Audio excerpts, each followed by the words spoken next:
hosting this sustainability panel. The reason Fraser has asked me is because my last 10 years we're working at BOPS with the digital program for a web-fed machine on plastic, board and all materials. And then my last job was at Sensien, who has been sold to Sun Chemical, trying to make an ink for digital. So that's my 10 years. That makes Fraser asking me to come here. Now I'm teacher, MBA, innovation, go-to-market. How do you go to market with innovation at the time there are big disruptive situations? So we're going to speak about sustainability, inflation, disruption, war, COVID, whatever. So please, would you present yourself? You're the one who are going to be asked by myself and by the audience about sustainability. Claudia. So, thank you, Denis. My name is Claudia Rivinius. I'm working for the STI Group, a packaging manufacturer, one of these reluctant companies that are not willing to invest in inkjet printing. Hi, I'm Angus Condie. I work for Xaar in Cambridge, and for over 30 years we've been developing industrial inkjet printers. My name is Nova Abbott. I'm the head of marketing for the Kavalan. Kavalan just last Friday is actually our 11th anniversary. With that, it's a great achievement because when we set out for Kavalan, we set out to eliminate the PVC materials for the large format printing industry as well. So yeah, it's great to be here. Yeah, good afternoon, Henning again. Salesman from Epson. Okay, thanks. So I'm going to ask each of you, just according to what we've learned this morning, my question would be to each of you, what's going to be, in your opinion, the green swan? What's going to make a big change in sustainability just coming now out of this situation of inflation, shortage, war, COVID, and etc. So, Claudia, you are like our weather forecast. Tell us about brands and consumer behavior. What's going to change radically? Okay, if you want me to start with the green swan first, which is totally different, I think it's about recyclability of packaging, because I'm in the packaging industry, and it's about sorting intelligence, which means that we as shoppers don't have to define whether we put something in the blue basket, in what kind of bin, where to recycle, but this could all be done by artificial intelligence. So digital watermark could be the first step, but there are others, and which makes design for recycling much easier.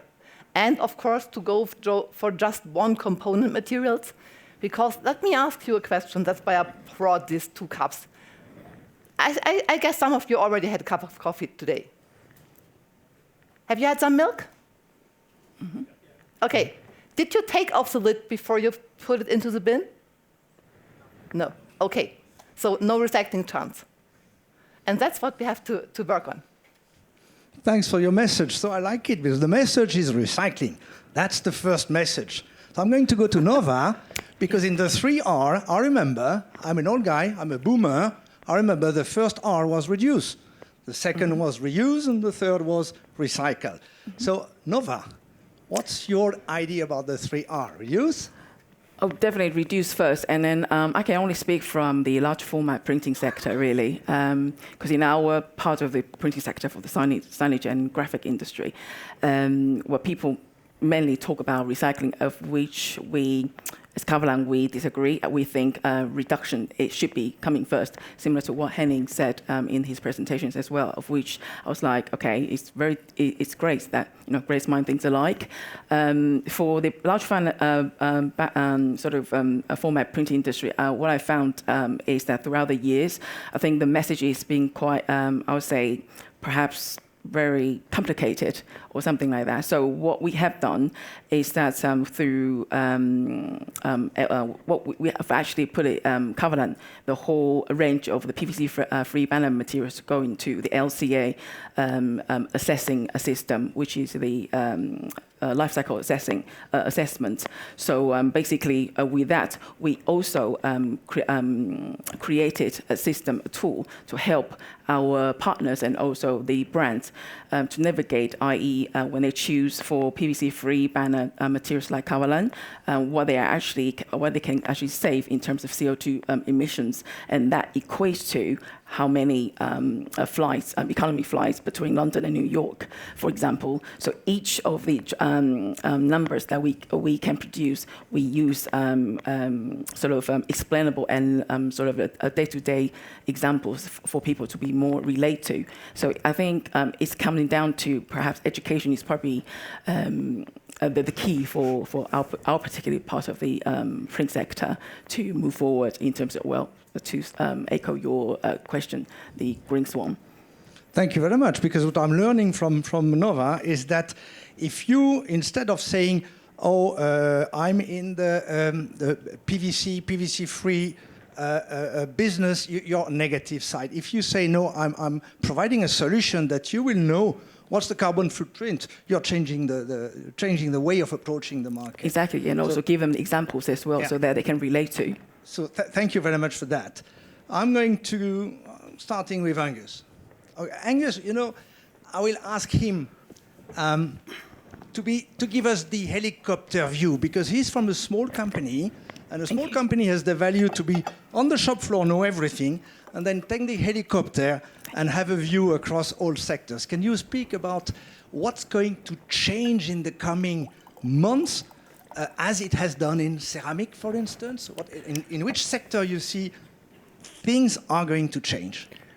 Well, I think as people sort of look at sustainability and develop their own sustainability roadmap, they think about, well, how are we going to deliver it? And I think inkjet inherently is a sustainable process. You control the amount of material you deposit, and they're looking to inkjet end users are looking as that is part of their sustainable delivery. In some industries who have never looked at inkjet, like automotive, are looking to inkjet to help them deliver their sustainability roadmaps. And I think I'll go on to give some examples later, but we're increasingly getting end users coming to us to say, how can we deliver their sustainability and use inkjet. I think it's been helped by some of the technologies we've been delivering, because really inkjet is about printing material, depositing material. And some of the things we've been developing have been developing the ability to print higher viscosity materials, so we can print things like paint. We can also print things like adhesives. So we can start to replace some of the very inefficient processes in manufacturing. And it all contributes. I don't think inkjet is a green swan, but I think it can definitely contribute. And I think we will see more examples in the future. So thank you. What I understand and I learned from you is that there was some constraint before for adoption of inkjet, that we all know in packaging it was about compatibility of ink with substrate. It was about the gold, the silver, and the tactile effect, and so on. And you say high viscosity is a game changer. That's what I understand. It could be a game changer because it can enable, and I'll quote some industries later, 3D printing. It can enable different inkjet to be adopted. And I think that is key, along with the capability to not think about inkjet as just depositing small amounts of material. Think is the material deposition process, as I said earlier. And some of our printheads can deliver lots of material within a short period of time. One Xaar 2001 printhead with 2,000 nozzles can print 20 litres of fluid an hour. So that's quite significant. We're not talking about small amounts of fluid. So, and that can, if we're looking at replacing processes, that can be a game changer also. Thank you, Angus. Thank you. I've learned something more today. Good. It was 2 years I was out of this, and now it's a lot. Henning, I've learned this morning what you said was very good. I knew from Generation Z, they want that we speak the truth. They don't want propaganda. They don't want greenwashing. So this morning you said something very interesting. Yeah. So is this going to be the game changer for sustainability in inkjet, or you would say something else? I would say something else. Can I get this cup Yeah, here? that's why I brought it. So we have 3 solutions here. Yeah. Which one is the most sustainable, would you say, or carbon footprint sustainable? Which solution? That brings. Interesting question. Wow. It's not an easy answer. Yeah. Okay. Yeah, Anyone has an idea? It's not an easy answer. Cardboard. Glass Cardboard. for me. So can we have some vote? Glass? Who would raise the hand for glass? Yeah. Okay. Small here. Less than 30%. Who would raise the hand for a carton? Yeah, okay. Some hands. Little less. And who was raised the hand for plastic?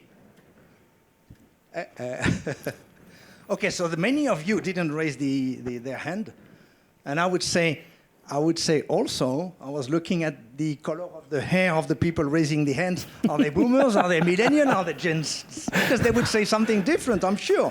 So please, What do you you're a mean boomer. by what would gray you say? white man? Yeah, Oh, sorry. We're taking It's politically it's not diversity. We have full diversity amongst the I was meaning panelists here. Absolutely. white hair. Okay. Okay. What's your answer? Now it's not an. I can't give a proper answer. It's a question of how to use things, and that goes to your original question. Sorry, I'm disturbing a little bit your moderator, the red line or green line. That goes into the use. This is recycled PET, rPET. Is that good? It's coming out of the recycling process. The cardboard is very coated. critical because the carbon footprint is much higher. I would guess 10 times higher than the plastic. This is a pure greenwashing demonstration here, cardboard against Interesting. recycled PET. But the glass, multi-use, I would say 150 times or so, that is the most sustainable solution. So number 1, glass. Number 2, a PET recycle. Number 3, by far, Yes. the carton. So, very interesting. You see the perception and the reality. I like very much your yes. story. And there was some comments from the service people saying, okay, you're on a conference about sustainability, and why is that salad packed into plastic? No, that's green, that's recycled PET. Yeah, okay, that is the consumer perception. Huh? But if you think end to end, and I'm really thinking here end to end, I come to technology and innovation in a second. Yeah, we have to think total life cycle. I was shocked about one of these machines shooting out thousands of beer cans. Very attractive, but it's not thought end to end. What do we do with these thousands of consumer drinkable aluminium waste? What do we do afterwards? Yeah, we have to think in the closed loop, and closed loop is not only cradle to grave. That's cradle to cradle, and creating new things out of this process into the innovation and technology. This is my answer, and this morning I had a little view on the paper making, paper cycle. We heard paper is a very valuable source and limited, and Ukraine war puts shortage into paper market as well, and high price and so forth. Keeping the material, the fibers, in the loop and creating new paper, for example, in the loop of this paper. Yeah, that's why raw material, monomaterial is so important. Absolutely. And might I just step into, because you took exactly my example, which is great. Oh, sorry for that. Yeah, that's So good. please, That's please why I go. brought it. But you had your chance. Yeah. How would you present the same story yourself? No, going Yes. back to the salad, because I think that's quite important. Because the salad was good packed, because otherwise, it has been on the table. They can't reuse it. But no one of us has been in touch with the salad. So if they had put it open, they had to throw it away. So they can give it to someone else. The CO2 footprint of the salad is much higher than the CO2 footprint of the package. So the question is, what is the best thing? And that's this big circle. Yeah, thinking holistic and Yeah. the total loop but of how- everything. How do you cope with? I will tell you a story because this was really for me something that changed my mind in 2016. At that time, I was still at Bobst.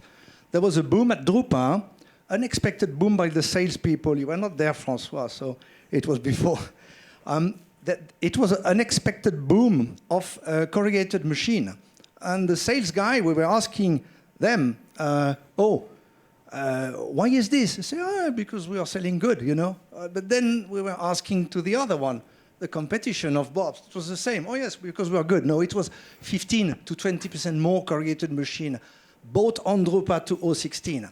So the next year, I think the next year was commissioning. The following year was a shortage in United States of drivers for all these boxes crossing around the US. You know, it was Amazon effect. And then I realize now that the new generation, they are buying, when they buy shoes, they ask Zalando, they get 10 boxes in other big box. They get the shoes, they try the shoes, and then they put back 9 shoes over 10. And I asked them, do you know what's going to happen to the 9 other shoes? What are going to be shredded? So it's a waste, it's a waste. Now my question is, knowing that some disruptive innovation are good for the customer, which is good to have 9 boxes to buy shoes and return 10 and return 9, what do we do with this? If we are in Amazon shoes, what do we do? Because it has a value perception positive. It's a disaster for environment. So what do we do to reduce the image of this disaster, which is mostly unknown? Maybe I ask this question to Claudia.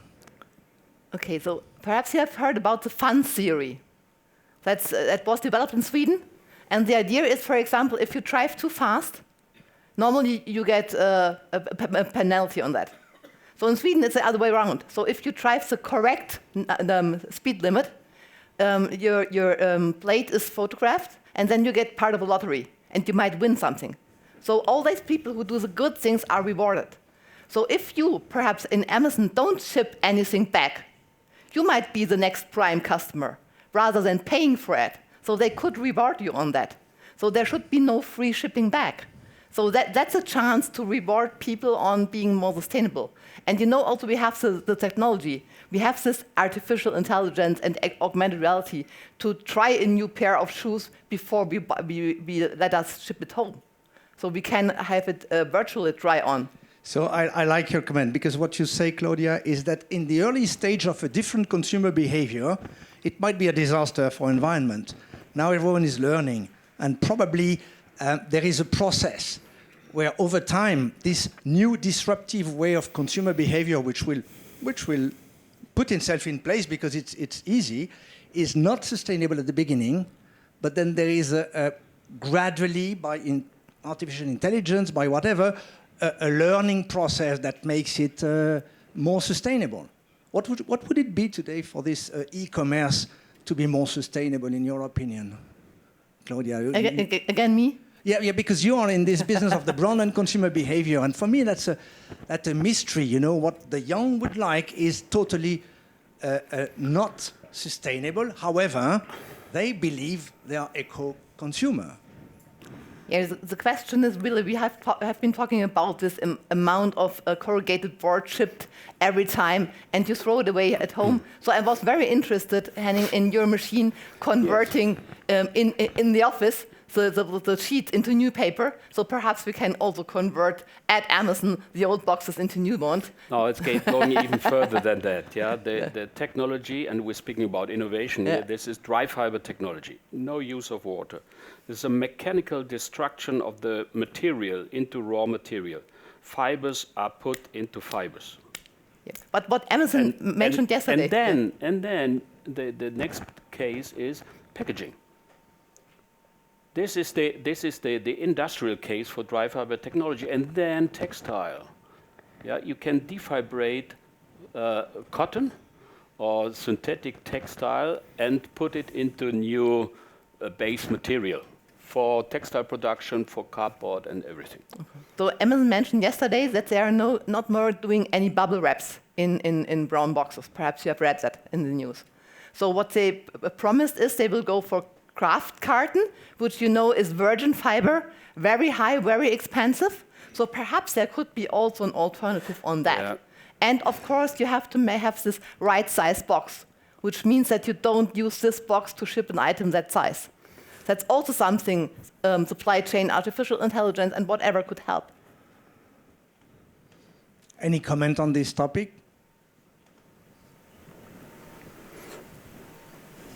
We can do all of that, but at the end of the day, it's all down to collection as well, isn't it? Yes. If people aren't educated and want to put it into their bins or whatever for collection, then it won't get back around anyway. So That's why my green swan would be the sorting machine that doesn't care whether you put it in a blue bin, a yellow bin, or a green bin. So everything is into one, and then the machine can sort it. Because I think the challenge is also based on UK. You have 8 different systems depending on which county you're living in. So people, more, okay, so it's more. For me, 8 has been horrible. So you don't have any clue. So what to do if you move to another county? And that can't be true. So of course, QR codes, for example, could be help to explain on the packaging on how to recycle. But would you scan a code before you empty your milk to know that you have to remove the lid and put it in 2 different bins? I'm sitting a little bit nervous on my chair here to comment on everything here. Yeah, but EU is regulating big times. In France, we have the responsibility. Everything has to be printed on the package. Yeah, Tiermann regulation. Yeah, we in Germany we have the green dot regulation, and I was discussing with a lot of recyclers, and that's a burning topic for Epson as well. How can we support the take-back of our cartridges, consumer cartridges, by the way, and refill them, clean them, refill them? That will be all regulated, by the way, in the next 3-5 years. Everything will be we are talking here, and the scrap of returns, everything will be regulated. So the industry should be prepared to all these regulations. Yes, I've heard that I think it's Nestlé that has decided that by, I don't remember which year, everything should be recycled in packaging. Is it right? So that's also an EU regulation. That by EU 2030, it would be it has to be either reusable, recyclable, or biodegradable. Yeah. And I think some of the big brands also, there's a single-use plastic tax coming down the road. Yes. And I think that is getting the big brands really interested in changing their packaging approaches. Yeah, you see the Tesco in the UK, completely ban styrofoam in the packaging. So you better think about alternatives and better solutions. Yeah. I mean, I think the other thing is also consumer perception. I think some of the big brands, they offer in the UK, Ecova is a brand which is recyclable and things like that. And I think people are accepting that the quality, some of the packaging's got to be absolutely spot on. It's got to be, and I think we underestimate the consumer's ability to not have to have the absolute best packaging. And I think that's an example of where they actually make it look actually not really that good, but they sell it for a premium, so they're not losing money. And I think that is something that will change in the future. People's perception will, they will help.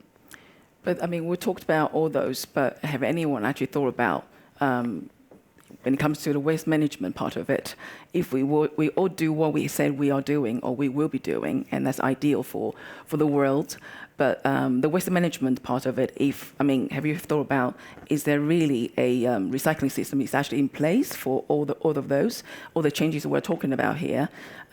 Because I know that in the banner industry, there's definitely no curbside recycling scheme for our part of the industry. So I think that's another thing. I think perspective-wise, we also need to think about as well.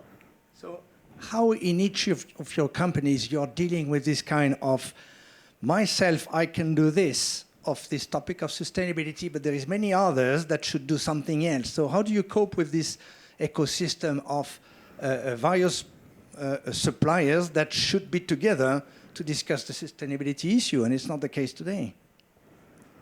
Do you do something about this, any of you? I think you have to practice what you preach. Xaar changed all his packaging 2 years ago to be totally recyclable. You know, you have to practice what we don't say anything to landfill. Very much similar to Epson. I think you have to practice, and that helps. So you say it's either you're forced by legislation, or you have this kind of, what we've learned this morning with Henning, this kind of, I'll decide myself to go that way in this number of years.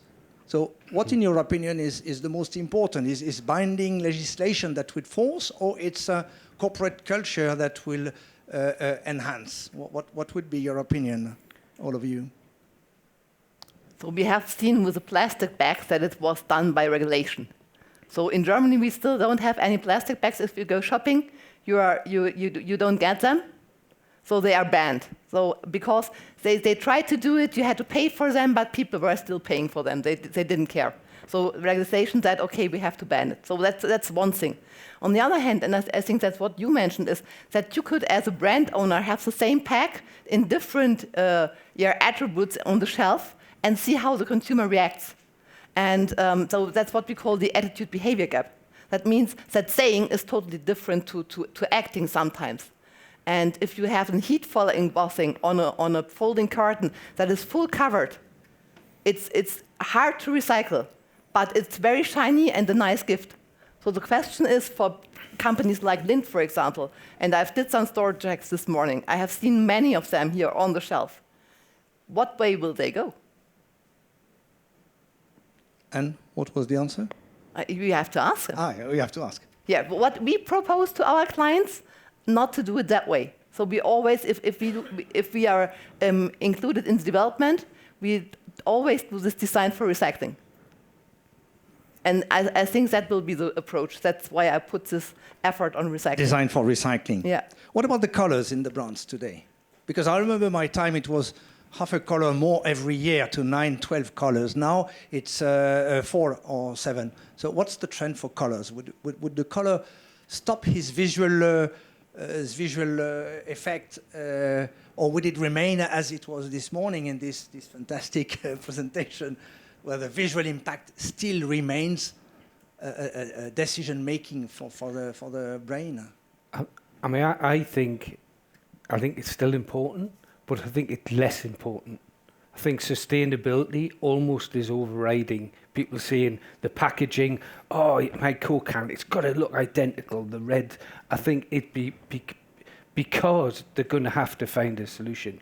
And I think that is one of the compromises that has been seen, that we are seeing in the market, that people are compromising. But this is contradicting what we've seen in the last years. If you put a gold on a silver, you sell better than if you don't put a gold on silver. So this is a contradiction. I think it's a never-changing market, and I think it will change. So? Yeah, I do. Absolutely. Changing? That's your opinion, both of you? I mean, all of you? Perhaps you have seen all these unbleached carton boards on the shelf. Yeah. And if you print on this board, it's never that bright and colorful. So the people are willing to go one step back. And what we see is, for example, for the conventional printing, it's more that 7 colors, this extended gamut printing, where you can cover all colors rather than having different Pantone colors. But I'm going to challenge you. When I was at Sensient, there was this kind of, in US, let's go for colorant that are not chemical, natural colorant. And it was, I don't know which, Simon, you might remember who was the customer case. It was, and then it was, the brand said, yes, I want natural colorant. But the color was fade. They went to the market, disaster came back to chemical colorant because it was not selling. Okay. So this was for food. Now, is this true for packaging?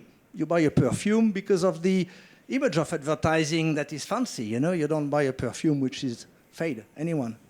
Yeah, I think that the thing that we need to bear in mind is that the last 18 months has changed the need for the impact of physical packaging. How many consumer decisions are now being based on what you see on your phone, your tablet, or your computer? Prior to COVID, what was the percentage of purchase in shop, in person? That was where the decision was made. But today, the increase in online selling, e-commerce, means that the impact or the focus behind the printed packaging itself is actually in a completely different space. So what you suggest, if you have a good e-merchandising on the computer and it's fancy and color on the computer, and you buy by a click and what you receive is good inside, it's okay. Yeah, there's a good reason why IC3D is now part of Yeah? a different business, yeah? Interesting. The capability to visualize online Have in you, 3 dimensions is completely different. have you seen that in your companies, this kind of evolution? Yeah, it's a very valid point, if I can comment to this. Yeah, we see after COVID, are the consumers coming back to retail? Yeah, are they coming back to the shop? Are they, for example, media market in Germany or in other European countries? Yeah, there's a trend to go omni-channel. That means you can see the product, make the feature comparison and all that stuff on the internet. You have all the possibilities over there, and even if you go to the shop, yeah, you can have access to the internet and get your information. So it's less and less marketing in the retail. That's not a good news for printing industry, by the way. That's not a good news. It's not going more vivid, more colors or whatever on the packaging. Yeah, packaging has a reason for existence that is protecting the quality of the goods, and that's it. And also, I've learned this morning with the SIGPA presentation how far we can go into the information about the pills, the information of the product you buy, and that may be that the pack will continue to be the one with the vehicle of the what is inside and what is the sourcing, the chain of how it has been sourced, and is it sustainable at every step to the end? Is this going to be a trend? Definitely. If you're talking about the digital link that is provided by the GS1, for example, this barcode that is unified per pack, you know exactly where was the plant harvested, where did the pig rest, whatever, and also on how much recycling components are in part of the packaging and how to recycle it. So it's easy to identify it in future. And as you can see here, and that's what I just bought yesterday on the airport, it's also, there is just a QR code for gaming. So it's not about recycling, no further content. But you could easily use the same code to provide further information. And I think that's the future. Yeah. It's happening already in Asia, so Yeah. definitely. Any difference you can see, all of you, you're mostly in international world, between Asia, Europe, US, Europe, we all know the difference between Asia and the West? That's a very good question. Japan is a fast food country. Probably nobody's really aware of. Fast food country. One of the largest fast food countries, and Asia in general, yeah. But it's and their cultural thing is really to pack everything nicely, with the food even, yeah. This is artistic, yeah. It's more for the eyes than for the digesting, yeah. That is the Japanese culture thing, yeah. But if you go into a train driving from Tokyo into mid Japan, the people on board, yeah, they are sleeping, they are eating, and there's silence. And when they leave the train, there's somebody standing with a bag and collecting the waste from that fast food, because you can buy the bento boxes everywhere. Yeah, and there's a discipline on taking really personal responsibility for the waste the people produce. Yeah, and they're collecting it and they're bringing it into recycling. Yes, of course. Yeah, but most of that fast food things are burned. But would you say this is a cultural feature for Yes, Asian it is. people? Yeah. Yeah, And if you go to McDonald's and go straight to the Autobahn and see in the entrance of the Autobahn, all these McDonald's bags are thrown out of the window. Would never, ever happen in Japan. Never, ever. I mean, to be honest, and I think political leaders also have to answer to this. You know, I don't want to get too political, but you know, in the US, you know, Trump was still insisting that global warming wasn't happening. You know, and he's got a lot of followers. So, you know, culture does still, and might have more in the future. Yeah, so, you know, I think that is a significant factor. It is cultural. Yeah, but Japan is totally different. But the mindset of a country wouldn't change by less than 2 generations. So would this mindset of being really eco-sustainable in Europe or in countries with a high individualistic culture, would this change so rapidly? Should we prepare for that? Yeah, it's about education and being aware of things. Yeah, this is because I'm using this demonstration here in my 350 kilogram example. People need to know, and we all need to be responsible and be aware of what our carbon footprint is. There is a World Overshoot Day, the Earth Overshoot Day.